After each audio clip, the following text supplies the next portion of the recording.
Kentucky led wire to wire in its 88 to 46 win over Loyola, Maryland.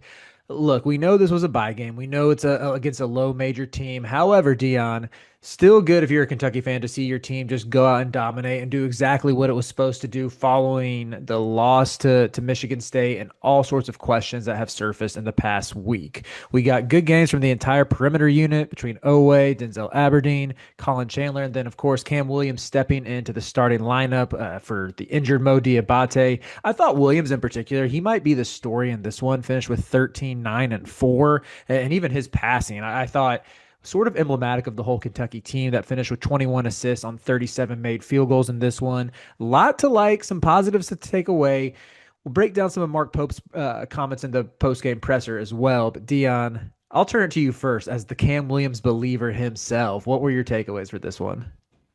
I mean, Cam is who he thought he was, man. Like he's a lengthy defender who can shoot. I don't even think he shot that well from three. He was 1 of 4. Like I think he left a little bit to be desired from that standpoint. But he is a legitimate like what is he 6'8"? He's legitimate 6'8" who can switch 1 through 4, in my opinion. Probably at the college level, to be completely honest with you, maybe even 1 through 5. Hmm. Um, just because, like, well, one, centers in college are a little smaller. Like how many teams have a legit 7 footer? But two, like, I don't feel like college centers are asked to do too much in comparison to like NBA centers. It's a Hmm. lot of rim running, and I think he can kind of guard that a tad. But on the wing, he's a disruptor. Like what did they list say his wingspan was like 7'2" or something like that? Yeah, yeah, I know he's a big physical tools guy. Yeah. Just needed And, just and needed a that's chance why to get I on the was like, court. that's an NBA. His wingspan was, I was like, yeah, that's an NBA dude. If you have that wingspan, you're 6'8" and you can shoot the rock, like that, you're an NBA dude. I feel like he Hmm. showcased a lot of that. And his most defining feature is 3-point shot. Like, I don't feel like it was falling that well. Yeah, I agree completely. I mean, you saw it with the three steals in this one. One led to a run out where he finished it with a dunk in terms of just the defensive tools. To me, if I'm a Kentucky fan, I'm hoping that Pope, like this is all you need to see to give this dude more playing time. I've been on record in the past saying like the idea of Mo Diabate is better than the player Mo Diabate. It's like, yeah, everybody loves this switchable defender who plays with a ton of energy and can get on the glass, but the offensive limitations I think really hinder what you can do with him in the lineup, even for an offensive minded coach who, runs this system that's predicated on getting easy looks and taking and making a bunch of threes. I just thought everything flowed so much better with Williams out there. And even in the post game presser, someone asked Pope about putting Malachi Moreno in there in the starting spot. And it was, they asked, it was a reporter who asked him, was that based on his play or was it trying to send a message to Brandon Garrison? I love what he said. He goes, I'm not much of a message guy. uh I'm not really trying to send a message, classic Mark Pope, like knows how to work the room and everything, but maybe send a message to Brandon Garrison. I think the message was received, but he cited more so that like Malachi Moreno fit better next to Cam Williams in terms of spacing, which to me, I'm like, I think Malachi Moreno fits better next to every four man, but I digress. It doesn't matter how you get there as long as you get on the right path. But I don't know that he fits better next to JQ. you don't think Moreno fits better next to JQ than Garrett? Oh, No, no, that's no. that. Oh, my bad. I meant Cam Williams. Sorry. Oh Sorry. yeah, yeah, yeah. I think Williams fits great next to Moreno, and I mean, even you talk about the way that Kentucky got out rebounded against Michigan State, like that seemed to be what Pope kept coming back to was physicality in the press conference and talking about getting better. And some of it sounded a little cliche, coach speaky, like, oh, we're just going to keep getting better and better. But in terms of physicality and rebounding, who better to put out there than Moreno, who's a 7 footer, 250, and averaged like 20 rebounds a game in high school? To me, this felt like a breakthrough, just in terms of Kentucky sort of realizing who it can lean on.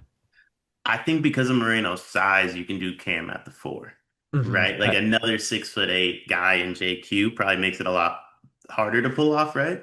But Hmm.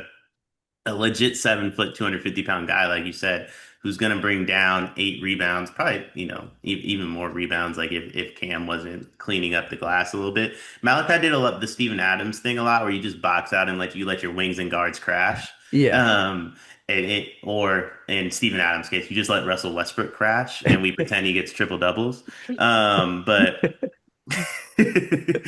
but you know what I mean? Uh-huh. I thought that was like that's a really, really, really good strategy against Loyola. I think you get into SEC play, and I don't know that it works, but Hmm. this is a much better lineup than anything they've done.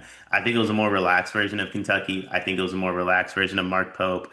I think it was a situation where like they said, "Hey, we've underperformed. We lost to Louisville. What do we have to lose? Let's leave it all out there." And they Yeah. play it. I will say you brought up the idea of Mo Diabate is better than Mo Diabate. With all due respect, the idea of Mo Diabate is Cam Williams. This whole switchability, but can knock down a quarter three. Yeah, the Yeah. idea Yeah. of Mo Diabate is what Cam Williams brings, So and let's that's just play. that's Let's why Cam just, Williams is an NBA dude. yeah, let's give Cam Williams 30-ish minutes and let's give Diabate 10. You bring him in for energy, for hustle plays, all of that. Like slap the floor, do whatever you need. But Cam Williams, I think this by far I think was the most smooth this offense has looked. And even beyond that, I thought Pope ran some good stuff. They had Moreno like initiating some offense and they ran some flex cuts where he was making the reads. It was like everything that you wanted to see if you were a Kentucky fan after saw a lot of fans online after that Michigan State loss saying that, oh, Pope isn't running offense. It's just guys taking terrible shots, which some of that I credit Michigan State for playing terrific defense and taking them out of rhythm. Some of it is like self-inflicted on Kentucky, though. Like they needed to run better stuff. And I think Pope implemented that. And again, consider the competition here. It's a bye game. You win these games by 40 for a reason. Yeah. But still, if you're looking stylistically, it seems like a just a big improvement. I think there's so much stock we put into coaches running offensive sets. Um, how do I say this like without like sound like a hoop knower? First off, when you have a ton of talent, you don't run sets. Hmm. And by talent, I mean like you have $22 million of a roster and you have NBA dudes, the way Kentucky claims to have. How many sets are ran at the NBA level? About By the way, zero. speaking of NBA people, I have Tennessee Rutgers on in the background right now, everybody, just so you guys know. Nate Ament, NBA dude. No doubt about it. But Oh, or did you just um, watch him cross that dude up and knock down a three? Yeah, he also goes behind them. We're on that recap, so I'll save my thoughts on Nate Amen for the recap. But oh, and then he just got a breakaway dunk. All right.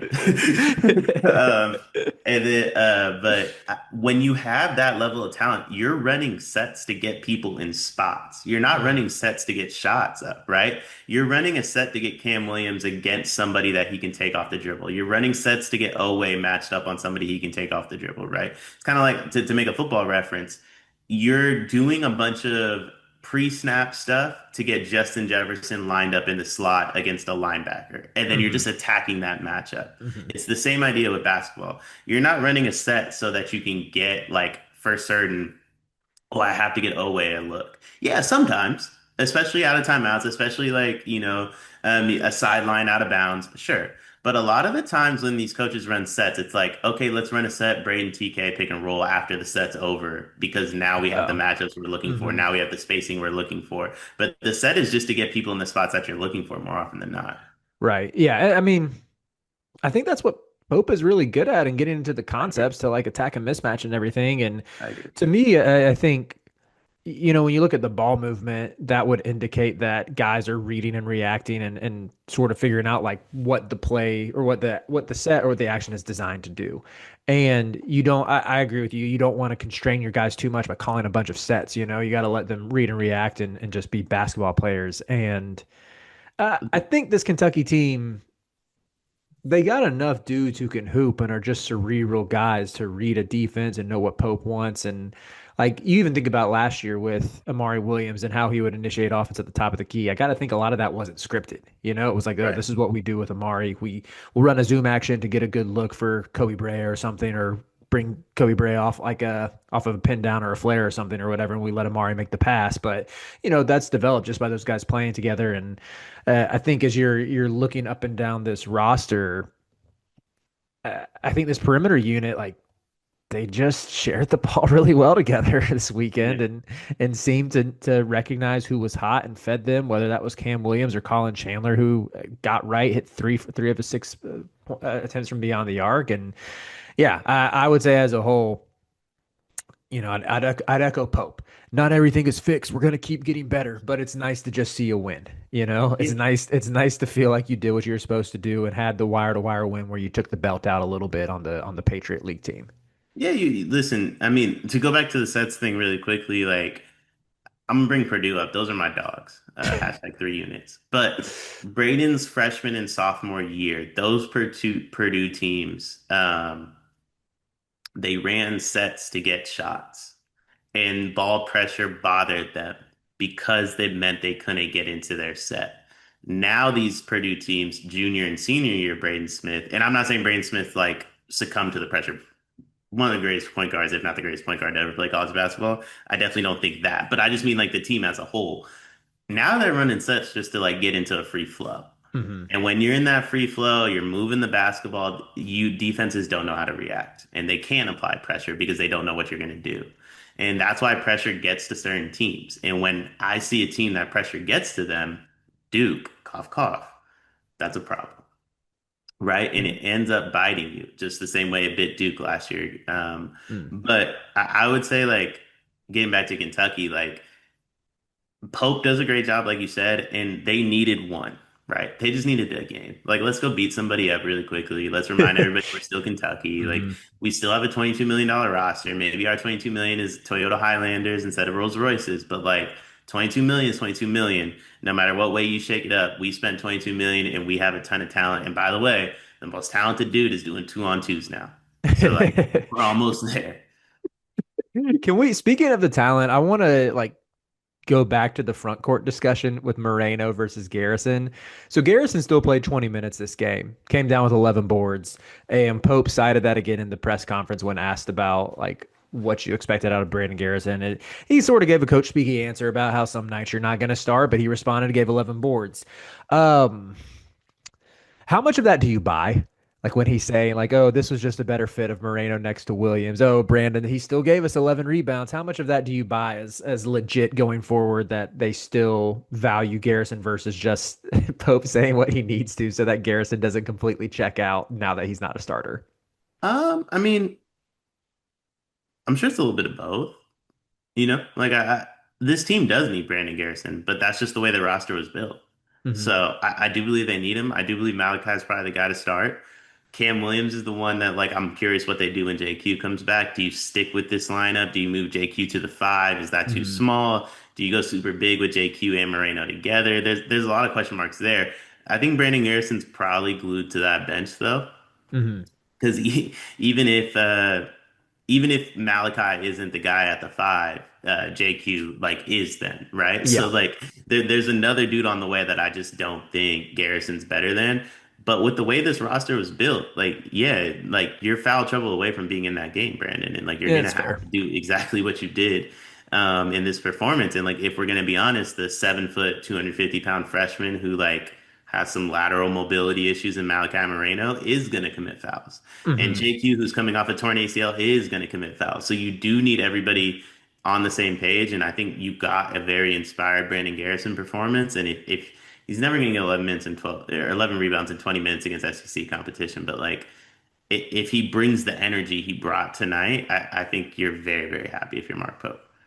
It's a good way to look at it. It's a little bit more optimistic. To me, when I was listening to it, I'm like, dude, this guy does not mean what he's saying. He's about ready to bury Garrison, just like the fan base is. And it's like, just play the 7 foot 250 kid who was a 5-star recruit, which I get. Garrison was a McDonald's All American once upon a time, but yeah, I do think that's a good point. Like there are going to be nights where just your freshman big, even if you free him up a little bit, he can get in some foul trouble. And yeah, I would say though I really trust Moreno running the floor in terms of how he moves, like you hit the nail on the head in terms of the side to side mobility. Like he's definitely going to commit some fouls. And Oh, yeah. Listen, if a guard gets Malachi on an island, food, yeah, food. yeah.